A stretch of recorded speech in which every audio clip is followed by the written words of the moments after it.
Hello dear chess friends, I have very good news for you because this time I'm going to show you one of my favorite attacking games, in fact involving a queen sacrifice. You might be wondering who played this, and surprisingly this attacking masterpiece wasn't created by any of those players who you might have heard of, you might associate with attacking sharp chess. So it wasn't Shirov, it wasn't Spassky, Fischer, Kasparov, not even Mikhail Tal. I'm talking about Rashid Nezhmetdinov, who was a Soviet player, who never managed to obtain the Grandmaster title. He was a very strong international master, but let's remember he played in the Soviet era.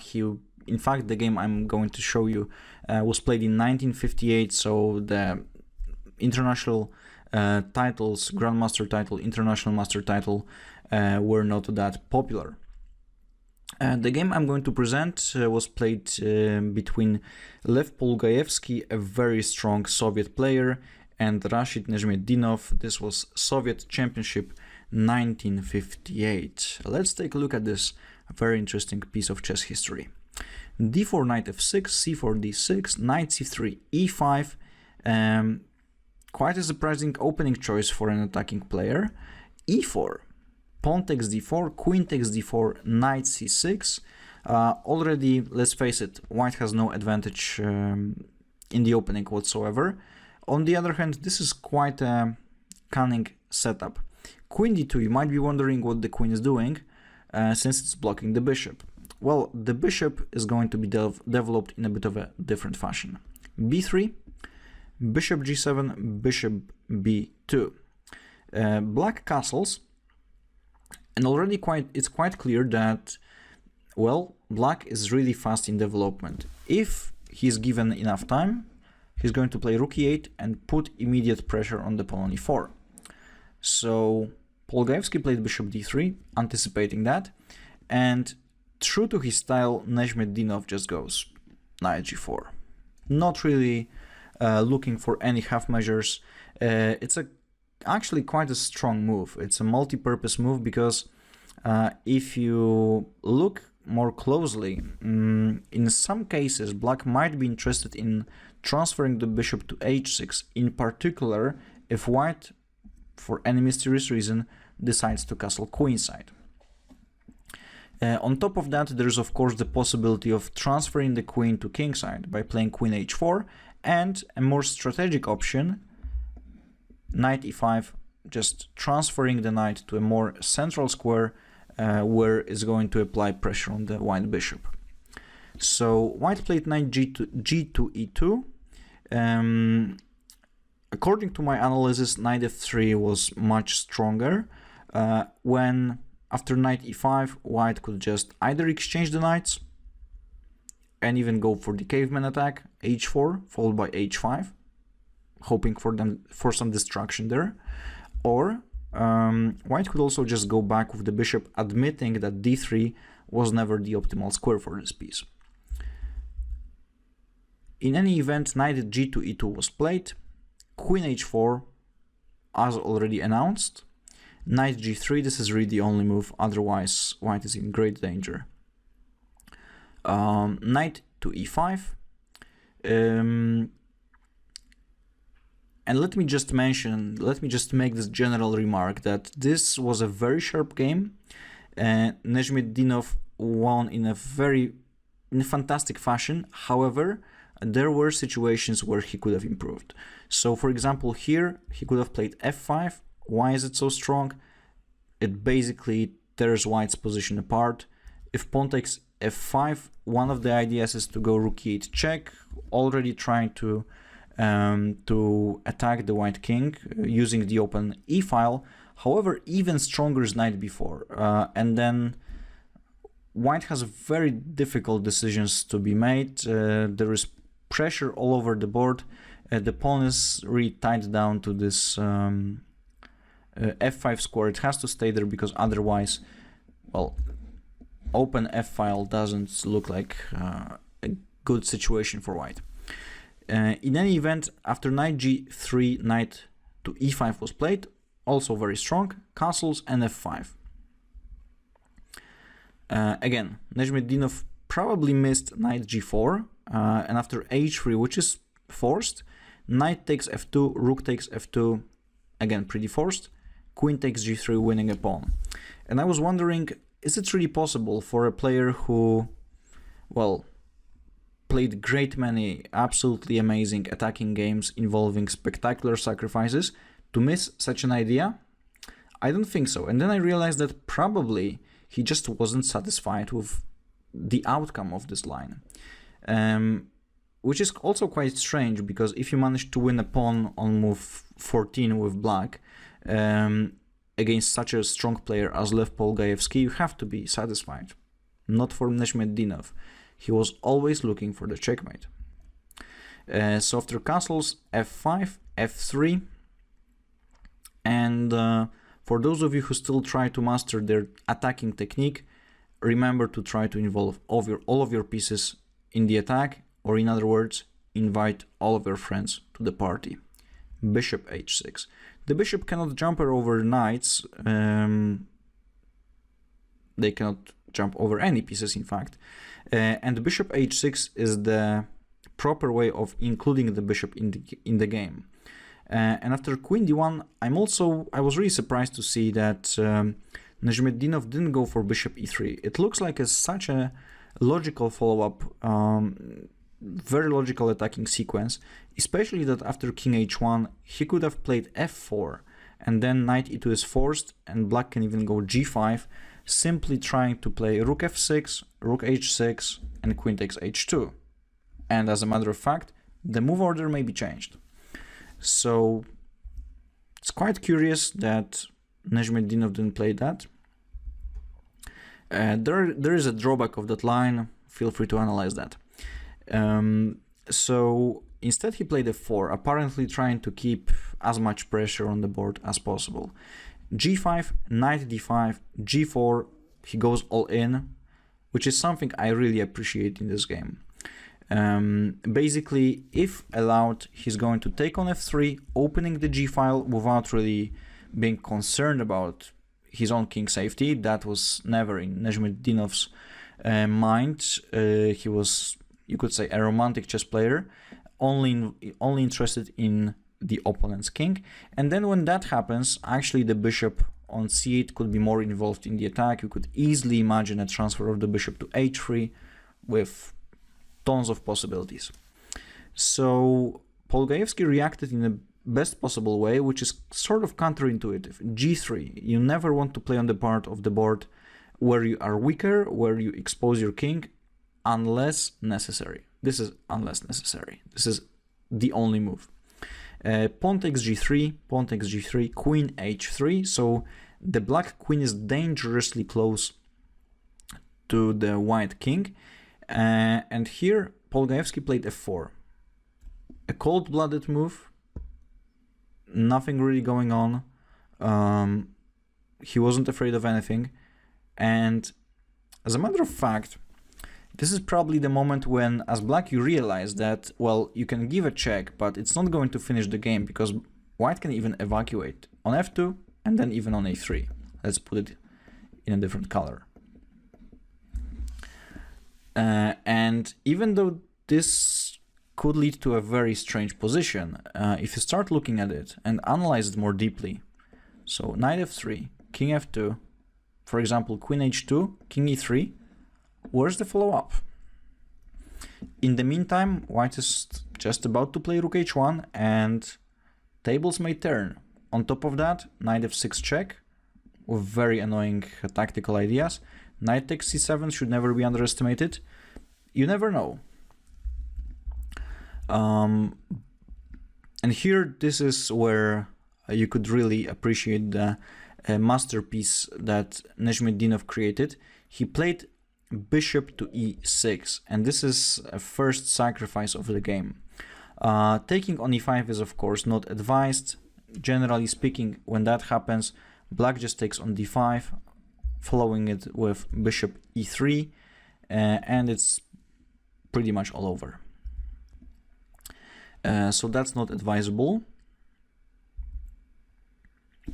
And after bishop e6, white played bishop c2.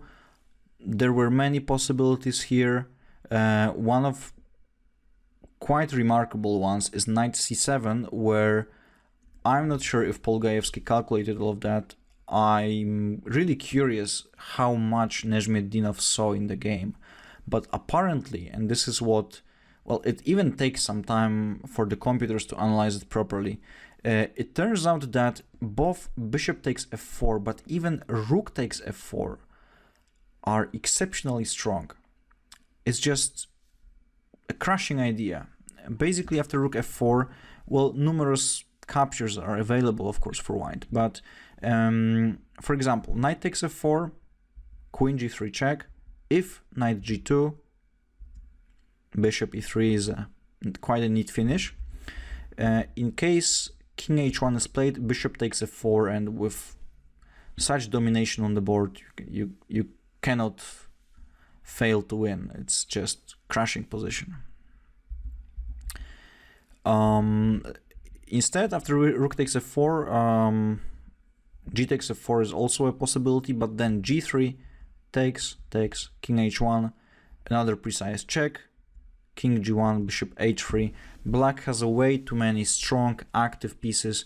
The attack is just comes flawlessly.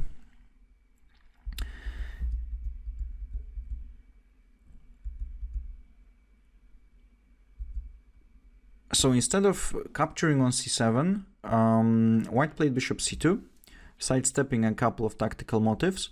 Rook f7 was played, and here Polgajewski went for a brave evacuation. He played king f2. Engines find the answer here. Bishop takes e5 would enable white to equalize with extremely precise play. This didn't happen. White played king f2, and in a moment you're going to see what the difference is.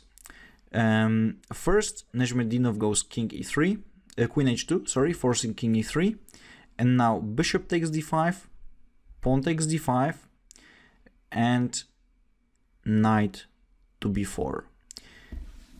And it looks like there is certain attack, of course, but on the other hand, how is black even going to get access to the white king? It's not really clear. Of course, he could play queen g2, potentially put the rook on e8, and try to put pressure on the pawn on e4. Well, that's what probably most of us would go for, not Nezhmetdinov. After rook h1, which is the game continuation, not the best move, he found a move which is, well, I still cannot really believe my eyes. And if you've never seen this game and you want to solve a proper tactical exercise, feel free to do that. Pause the video, take as much time as you need, grab something to eat, you will need a lot of it, and calculate it.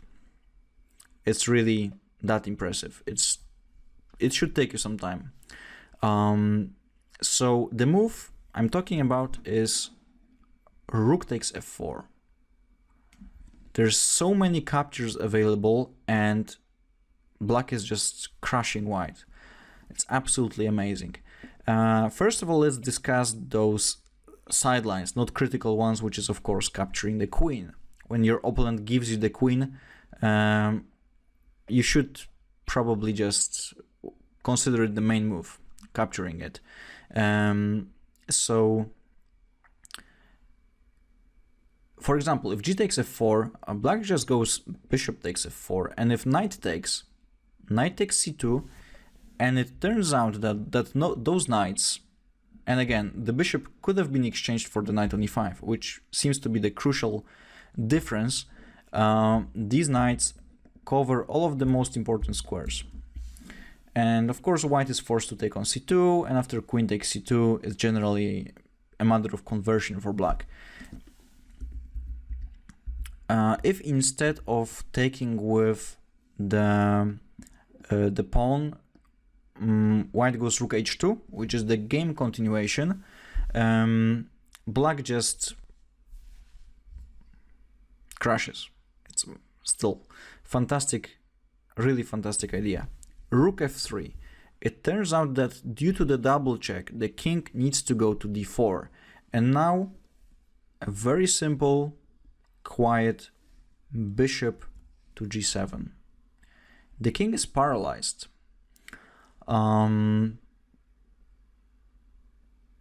And at the first glance, I couldn't really understand what the exact threat is. I know that there is of course c5.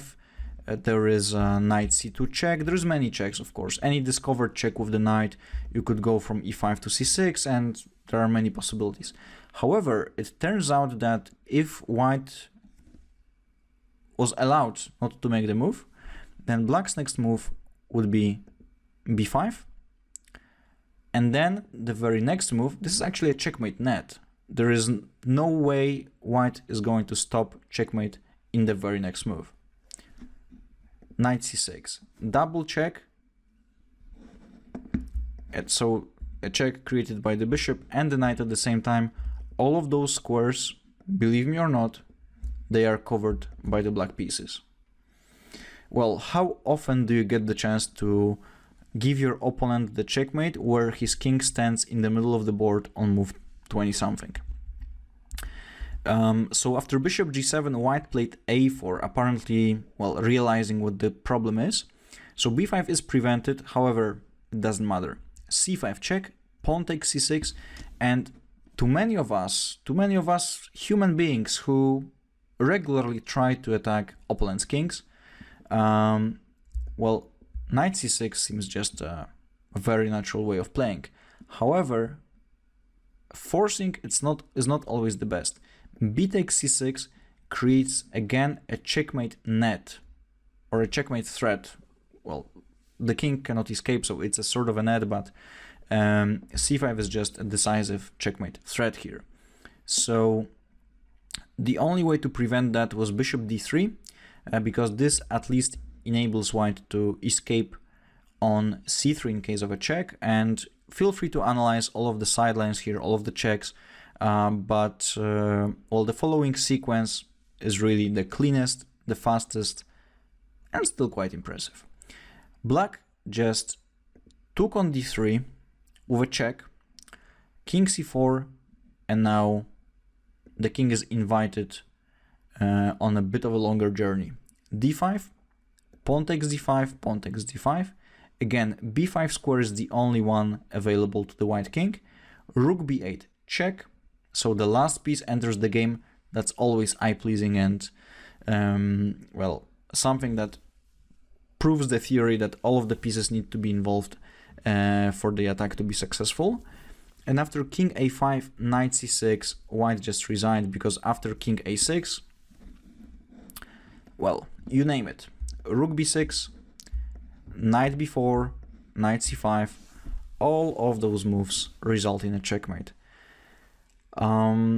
So Nezhmetdinov pretty much sacrificed a queen. I'm not sure how much he saw. If he was able to calculate all of that, then this is really mind-blowing. This is absolutely one of my favorite attacking games, if the most impressive one. Rashid Nezhmetdinov, the player who never obtained his Grandmaster title, super checkers player, by the way. And if you're looking into if you're interested in some other impressive attacking chess, yes, you definitely need to explore more of his games. I hope you enjoyed this game as much as I did, as much as I do. I can watch it over and over again. It never fails to impress me. And good luck in creating similar masterpieces in your own chess games. Thanks for watching.